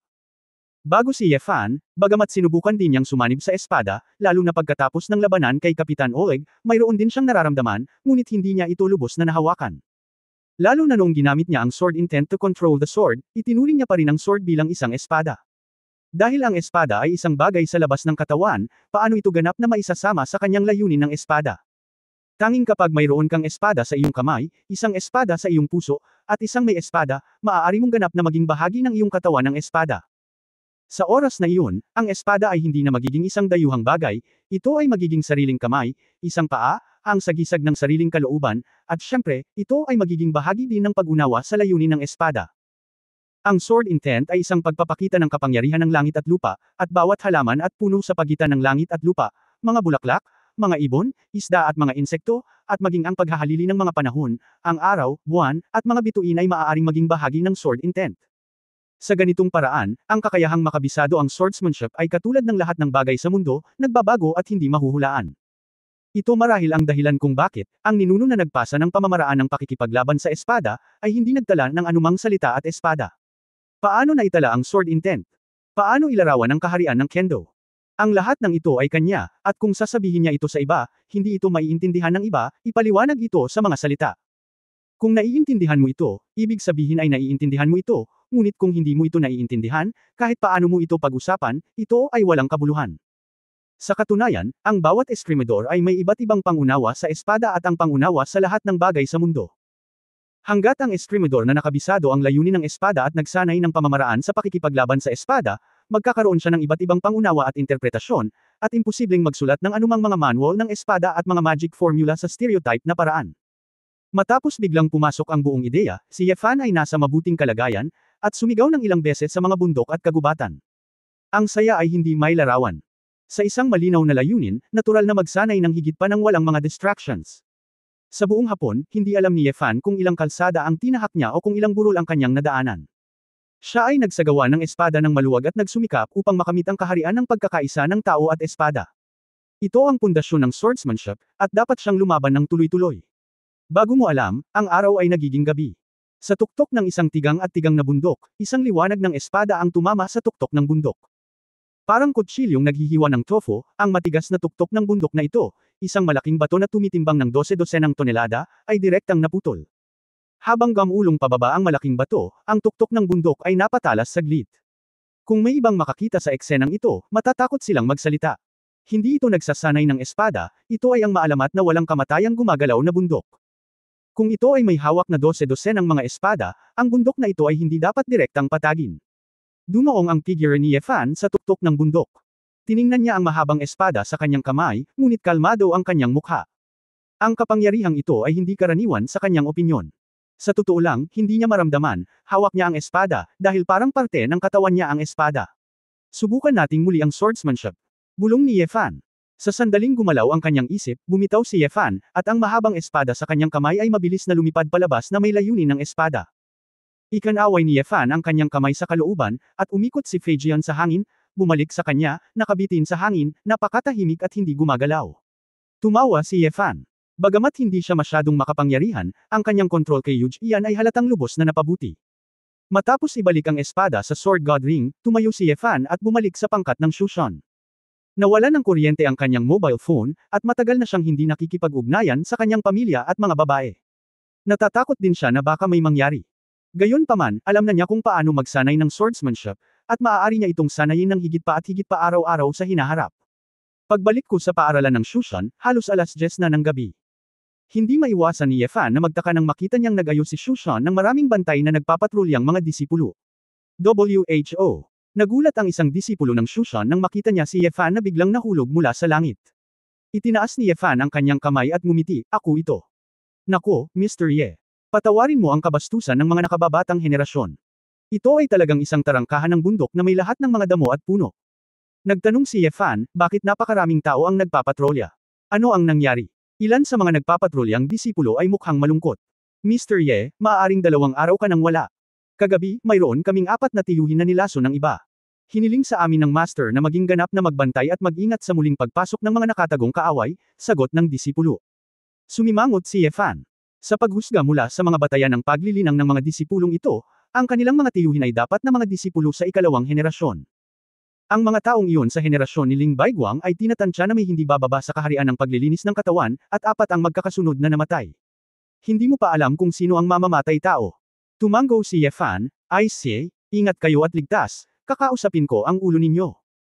Ramdam ni Yefan na marami siyang nakinabang sa pagpunta sa Shushan, at dahil ito ang tahanan ni Ling Yue, kung makakatulong siya, dapat siyang tumulong. Kaya, naglakad si Yefan patungo sa pangunahing bulwagan sa gitna ng Shushan, kung saan ang mga ilaw ay maliwanag na naiilawan, dapat sa bagay na ito, ang mga tao mula sa Shushan ay nagdaraos ng isang pulong. Pagtatapos ng kabanatang ito. For more videos, click on the notification bell.